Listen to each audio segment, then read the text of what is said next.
This is not a real baby. It's a silicone-based, hyper-realistic doll. But just like a baby, it can move its eyes, change facial expressions, and even breathe. Hyper-realistic baby doll producers like Babyclon spend months hand-making convincing lookalikes. Dolls like these sell for a minimum of €1,700. The most expensive models can reach upwards of $15,000. Every last detail, from the texture of the skin to the hair on the doll's head, is handcrafted. These dolls are often collector's items, but they're also used in medical settings like midwifery training and therapy.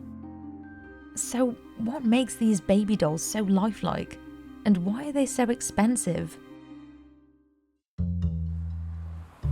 In Catalonia, Spain, Cristina Iglesias and a small team of artisans at Babyclon are making some of the world's most realistic and expensive baby dolls.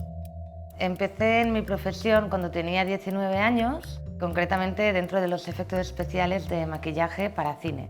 Ahí es donde adopté la técnica del hiperrealismo. Cristina drew on her nearly 2 decades of experience creating hyper-realistic effects for zombie and fantasy movies to found Babyclon a decade ago. Also known as Reborn dolls, these dolls have an eerily lifelike quality that allows the company to sell them for top dollar. The basic model for Babyclon's most popular line, Newborns, starts at just under €2,000. And adding more features can increase the price significantly. Esos ojos hiperrealistas, vamos, infinitamente. Te puede llegar hasta incluso si le quieres añadir animatrónica que respire y que mueva la boca, pues un bebé si quieres te puede llegar a costar 10, 12.000, 15.000. Incluso si lo quieres hacer con esqueleto interno realista que al tocarlo notes los huesos. O sea, se puede llegar al precio que realmente el coleccionista quiera. But Babyclon doesn't just work on human baby dolls. They also sell infant versions of beloved characters like E.T. or the Na'vi from Avatar. Creating these lifelike dolls is a 4-month-long process, and it all starts with sculpting the prototype. This prototype will be used to create a mold for the final silicone doll. Standard models already have molds that are reused, but any dolls with customizations need to be designed from the ground up. Today, the Babyclon team is sculpting its E.T. doll. When finished, it'll sell for €1,650. Like most of their dolls, this one is being sculpted out of plasticine clay. Craftspeople perfect the folds on the skin and even the skin's texture. These details are directly transferred onto the mold, so it's imperative that every last square millimetre is hyper-detailed. That's why this step requires the most skill.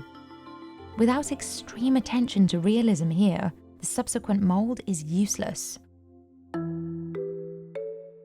In the process of making the mold, the sculpture is destroyed. That's why it's important Eugenie works carefully, as any mistake in the mold means the sculpture will have to be redone. Ahora ya tenemos el molde abierto y listo para inyectar. Le pondremos un desmoldante, le haremos una capa exterior para el tacto de piel y después ya vamos a inyectar.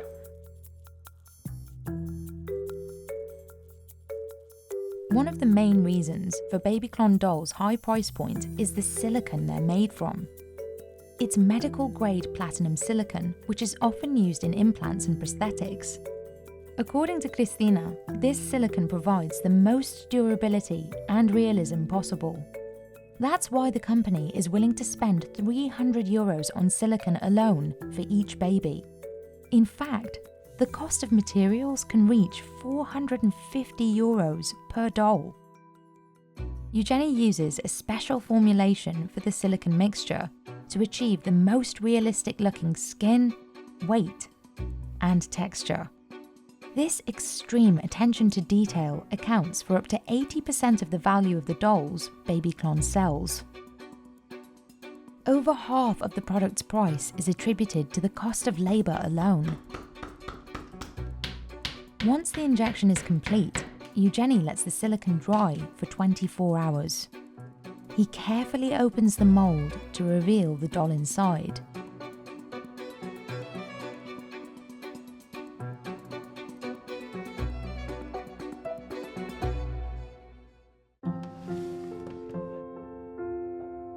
But the moulds don't include all the parts of the doll, like the hands or feet. Those are assembled together, here. Joining the body and limbs of the dolls is the most challenging part of the process. Si la silicona no se puede lijar, hay que cortarlas, por si las cortas se siguen viendo. Si hay una línea fina que está al ras de la silicona, pues se sigue viendo la línea. Que esa parte de cortarlo, hay que cortarlo un poco más hacia adentro. Luego hay que repararlo con silicona espesada por encima. Es muy difícil integrar esa silicona espesada con el resto de la pieza.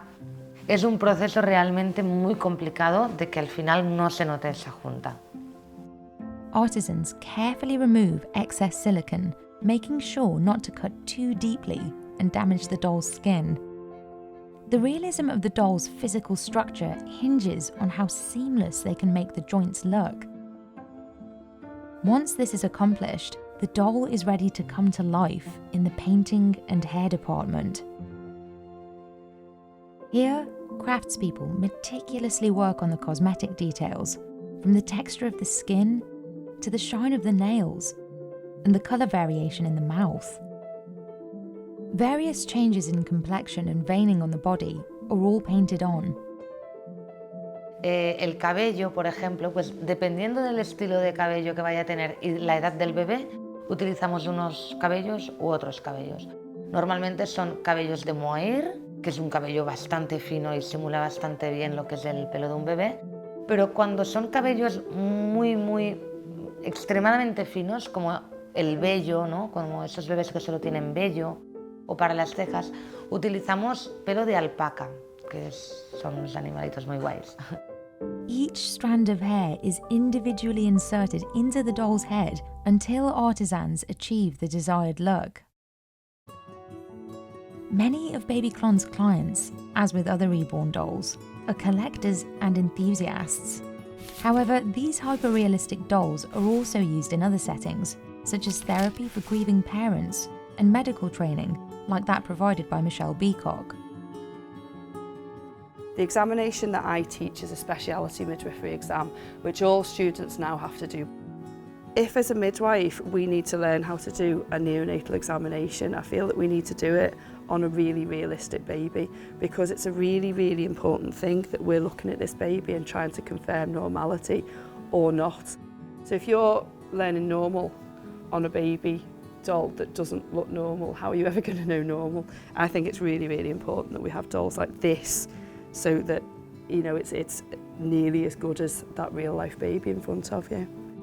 Michelle worked closely with Babyclon to design male and female dolls that are as anatomically accurate as possible, including clavicles and pelvic bones.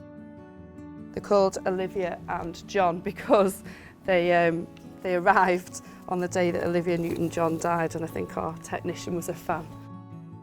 Though Olivia and John cost around €11,000 together, these dolls offer the most realistic experience Michelle could find on the market. And even on this you can see how hard it is to do the hip exam, as opposed to that that's just a lot more realistic. Students training on a stiffer, less accurate doll won't know exactly what to look for until they do their first examination on a real baby. That's a huge chance to take when teaching midwives.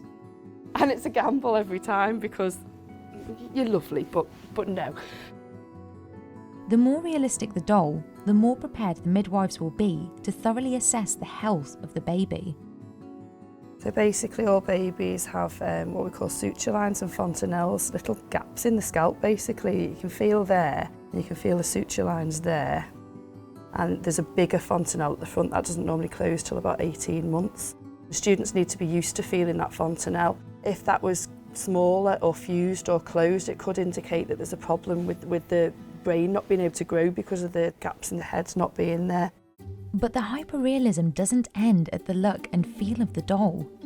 Babyclon also offers animatronic dolls priced at just under €5,000. These dolls can mimic breathing, suckling, and eye movements. And for an extra few €100, buyers can also add a drink and wet system or eat and poo, just as a real baby would. Ven como la pieza, el bebé, realmente está tomando el biberón y luego como el pañal pues se ha mojado y hay que cambiarlo. Babyclon is even experimenting with AI, saying it could foster a more realistic interaction between doll and human. Es complicado el tema de la inteligencia artificial en los bebés porque los bebés, la inteligencia artificial es algo que aprende de sus experiencias y un bebé tiene muy pocas experiencias en las que aprender, entonces ahí estamos en un tema complicado, pero sí que va a tener que evolucionar hacia lo digital o hacia lo virtual, hacia lo tecnológico, porque yo creo que es el futuro. As technology evolves, so will lifelike dolls and the uses their customers dream up. I just didn't think that I'd ever get a doll like this to teach with, and I'm absolutely thrilled that we have. So if you think we've gone in my time of teaching from that to that, it's just the difference is incredible.